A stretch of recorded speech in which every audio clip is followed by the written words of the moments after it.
이 동영상을 찍게 된 배경은 이 비전공자들이 뭐 합격 수기를 올린 걸 보고 이 전공자들은 어떤지 제가 한번 만들면 좋겠다 싶어서 동영상을 찍게 되었습니다. 일단 저 학원이랑 전혀 상관없고 이게 지극히 개인적인 의견입니다. 뭐 저와 다른 의견이 있을 수 있기 때문에 그냥 재미로 봐주시면 좋겠습니다.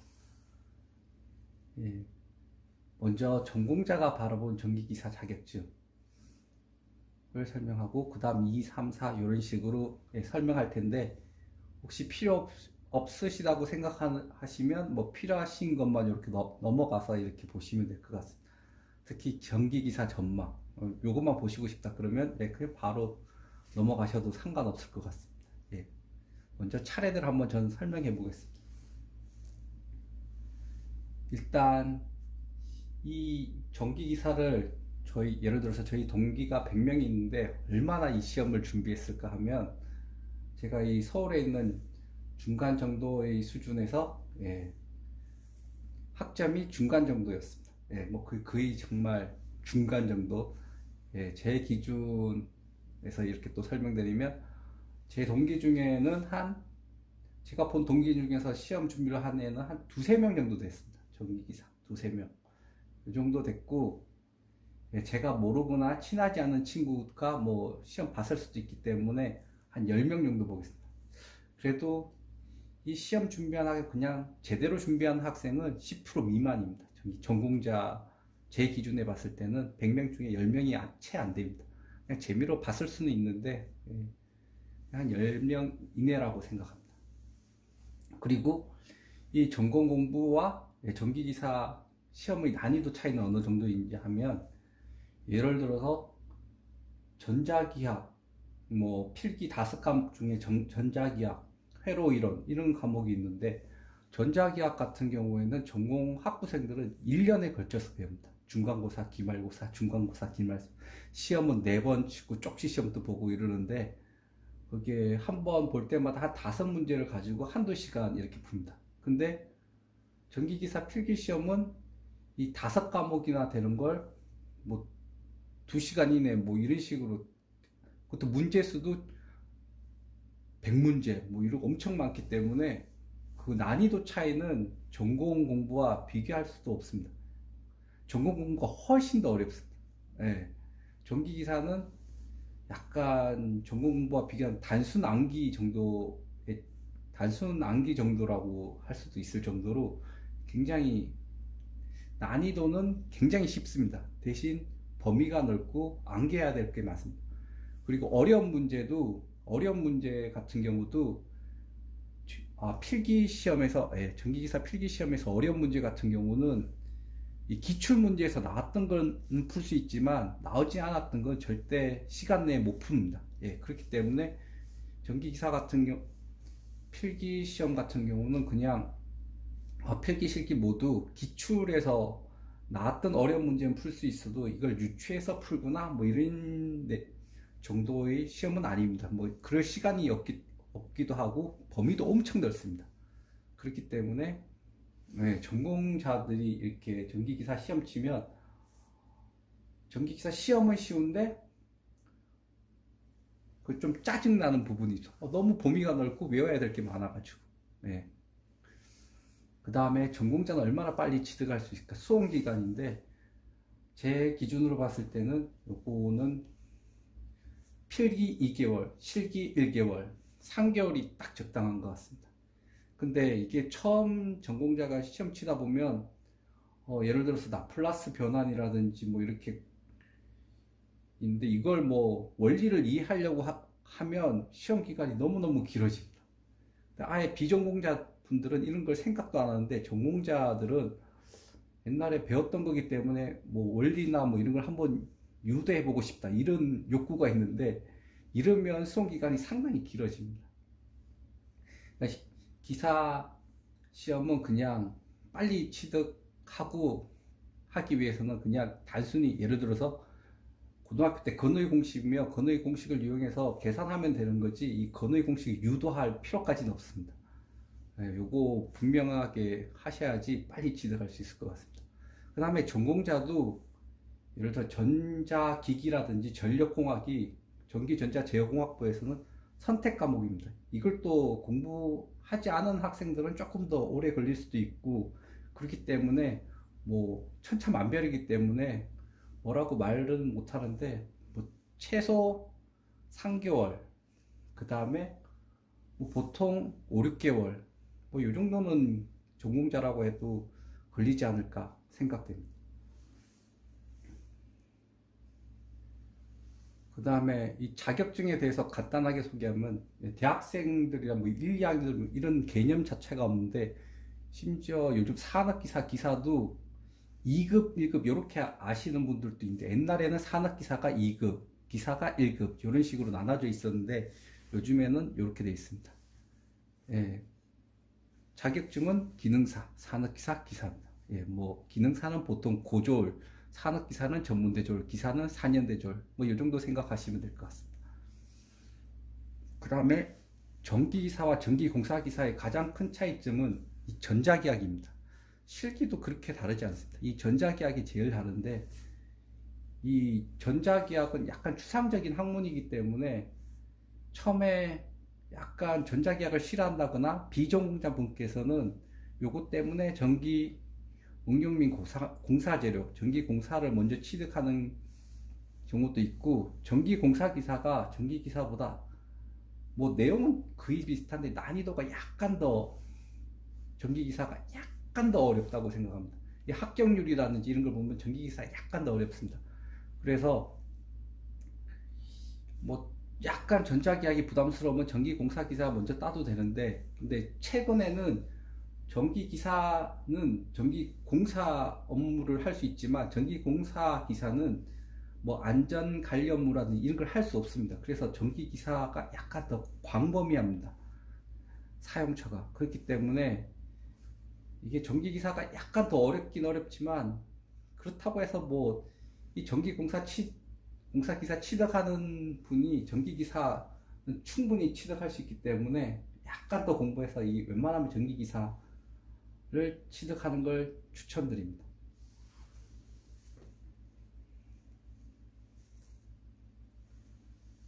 그리고 전기기사 과목 기호인데, 이건 지극히 저희 주관적인 견해입니다. 이거 정말 비전공자라든지 대학교 뭐 1, 2학년 정도 분들만 재미로 봐주시면 좋겠습니다.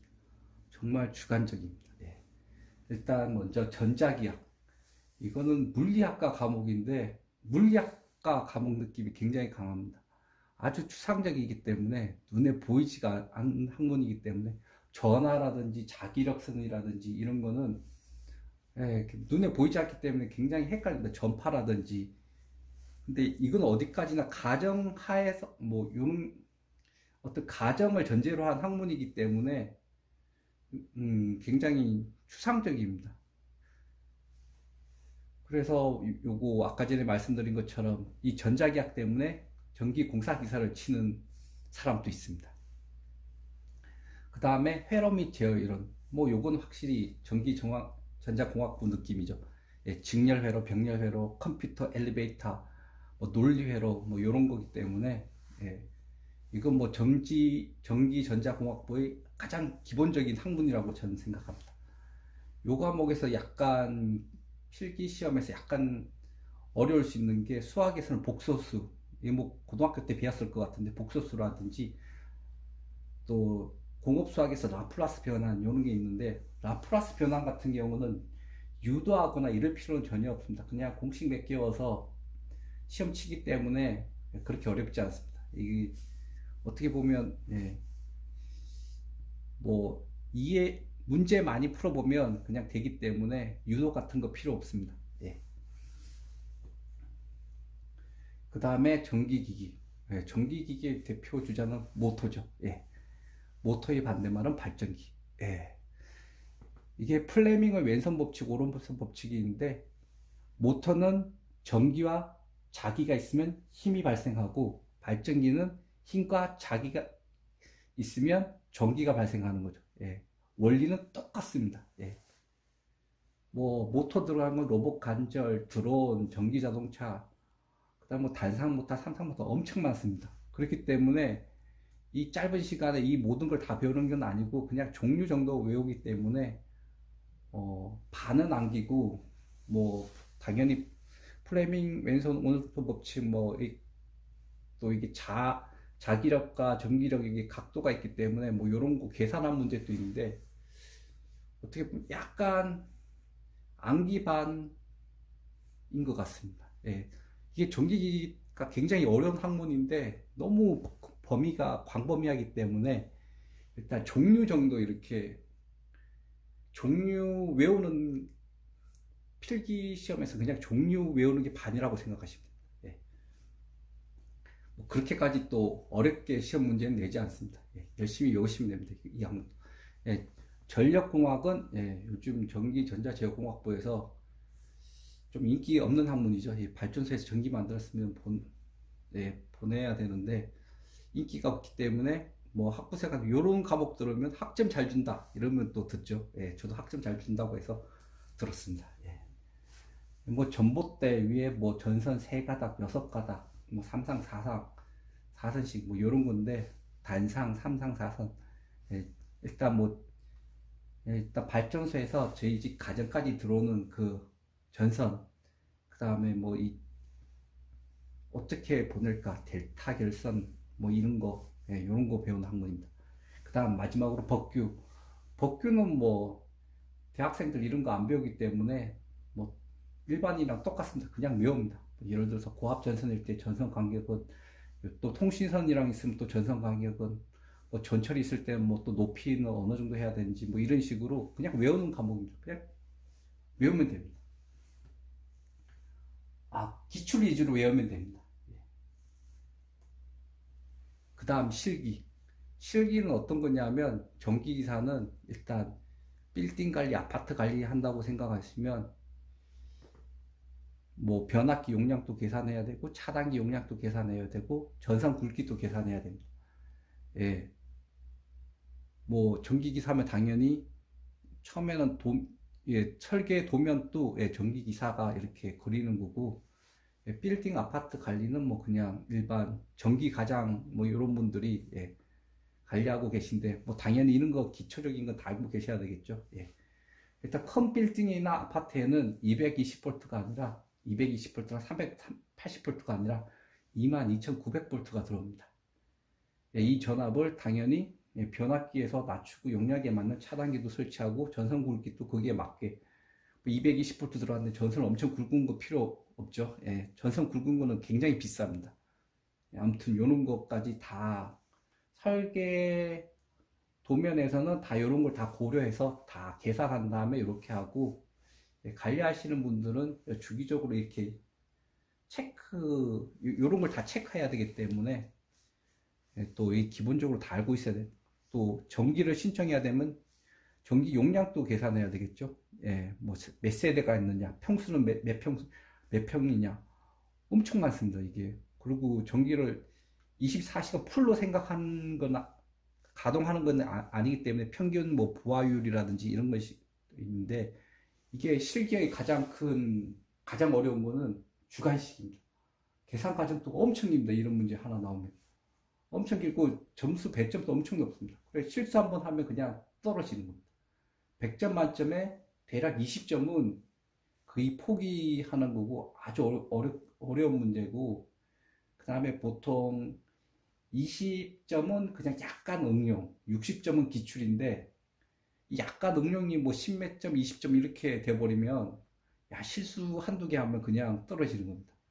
굉장히 꼼꼼해야 됩니다.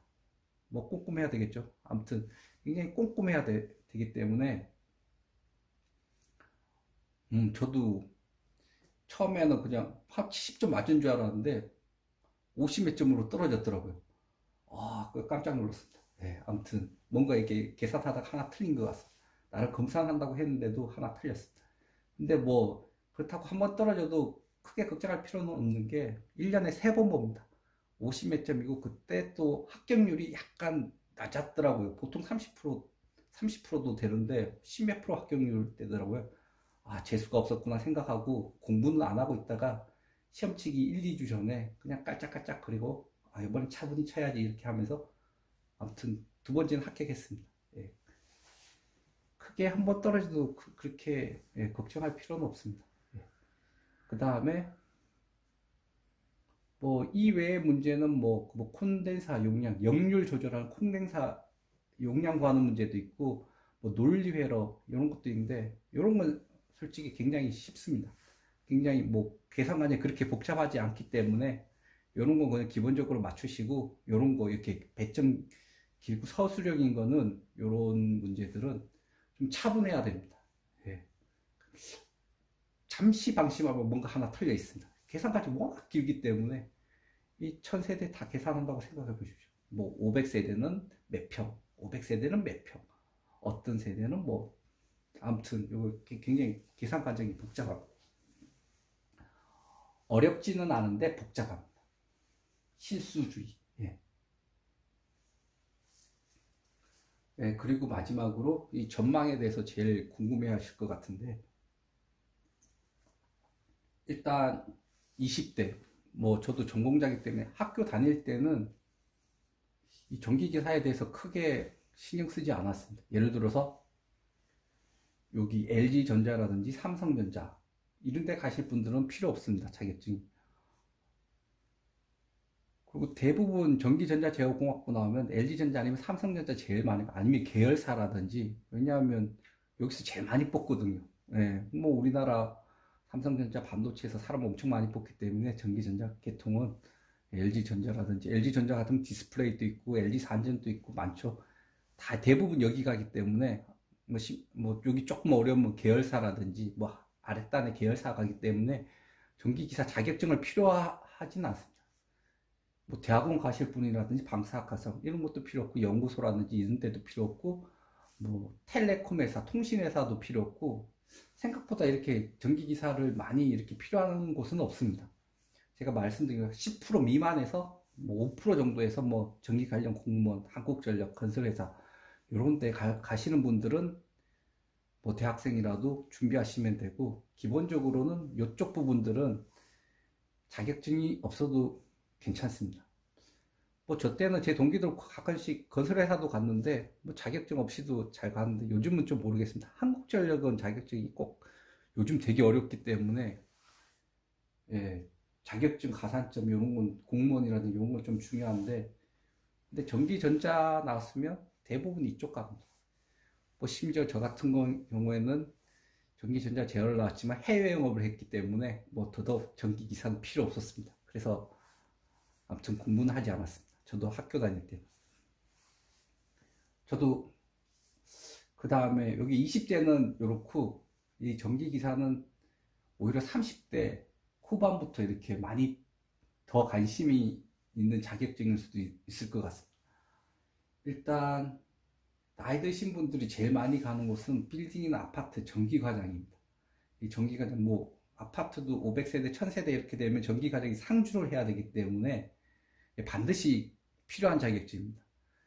그 다음에 뭐 아파트 규모가 작으면 산업기사, 크면 기사 이런 식으로 전기공사를 하는데도 규모가 작으면 산업기사, 아주 크면 기사 이런 식으로 필요한데 솔직히 아주 큰 공사 같은 경우에는 대기업에서 하기 때문에 기사가 필요한데 일반적으로는 30대 중후반에서는 그런 큰 회사에는 안 가기 때문에 보통 규모가 작은 회사에 가기 때문에 산업기사로도 충분할 겁니다.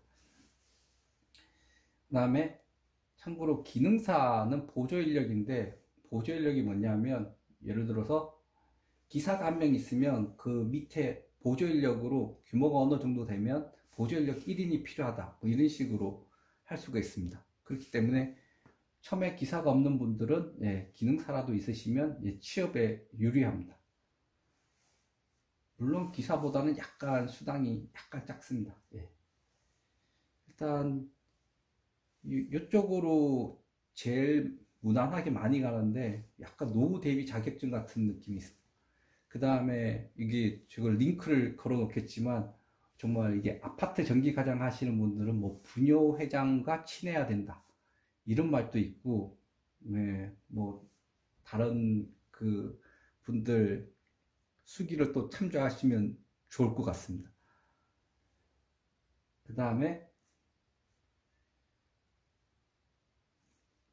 이 자격증이 있으면 저 같은 경우에는 이쪽으로 가면 뭐 직장은 구하기 좀 편한데 월급이 안 높습니다. 또 월급이 안 높고 또 문제가 뭐냐면 이게 발전이 별로 없습니다. 아주 대단한 기술을 계속 예, 물론 어느 정도까지는 기술을 배우겠지만 한계가 있는 것 같더라고요. 예, 자격증.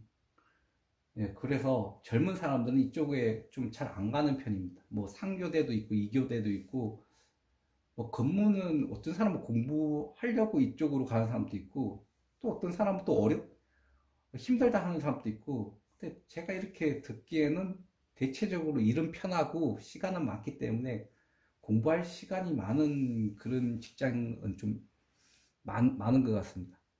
근데 이건 뭐 케이스 바이 케이스이기 때문에 네, 다른 분들 수기도 좀 보시면 될 것 같습니다. 그리고 저 같은 경우에는 예, 그렇기 때문에 그냥 제가 이게 전기기사 따면서 중간에 뭐 했냐면 목조주택이라든지 이런 쪽으로 관심이 많았기 때문에 그리고 전기, 전자, 제어공학 보니까 전공자니까 전기공사는 내가 해야지 이런 마음으로 일단 전기기사는 땄는데 예, 그리고 저는 현장에서 이렇게 근무를 좀 했는데 제가 현장에서 일하면서 느낀 거는 일단 자격증이 있으면 아주 조금 더 취업하기 편하고 뭐 그렇다고 해서 취업하기 작은 회사에 취업하는 겁니다. 예, 그 다음에 수당도 약간 조금 나옵니다. 왜냐하면 작은 회사에서 또 가면 또 저 전기기사 또 구하기가 어렵기 때문에 수당을 좀 줍니다. 그렇다고 해서 뭐 되게 많이 주는 건 아니고 일단 그리고 현장에서 일을 하면 제가 현장 소장이 되어야 돼요. 전기기사는 현장 소장급입니다. 근데 이게 시험 합격하고 현장 가면 아무것도 모릅니다. 그렇기 때문에 현장에 있는 베테랑 분한테서 뭐 베테랑 전기기사 뭐 자격증은 없지만 보통 전기기사라고 부르니까 베테랑 전기기사분한테 자격증 없는 베테랑 전기기사 분한테서 이렇게 밑에 들어가게 됩니다. 그러면 그분 밑에서 일을 열심히 배워야 됩니다. 당연히 수당이 제가 좀 나와도 그분이 훨씬 돈을 많이 받습니다. 이쪽은 뭐 실력 있는 사람이 당연히 돈을 더 많이 받고 자격증은 그냥 아주 조그만 보조수단일 뿐이지 뭐 대단한 메리트가 있는 건 아닙니다. 일단 자격증을 기본으로 해서 계속 실력을 쌓아 나가야 됩니다. 아무래도 자격증 있는 사람이 예를 들어서 간단한 뭐 3로 스위치라든지 뭐 이런 거 말하면 자격증 있는 사람 그거 뭐 이렇게 쉽게 이해하는데 아무래도 이게 자격증 없는 초보 같은 경우는 처음 전기를 하시면 이게 알아듣기 힘들거든요. 그렇기 때문에 자격증 있는 사람이 처음에는 다 가면 어리버리하지만 나중 되면 조금 더 일을 빨리 배우지 않나 뭐 그 정도라고 생각합니다.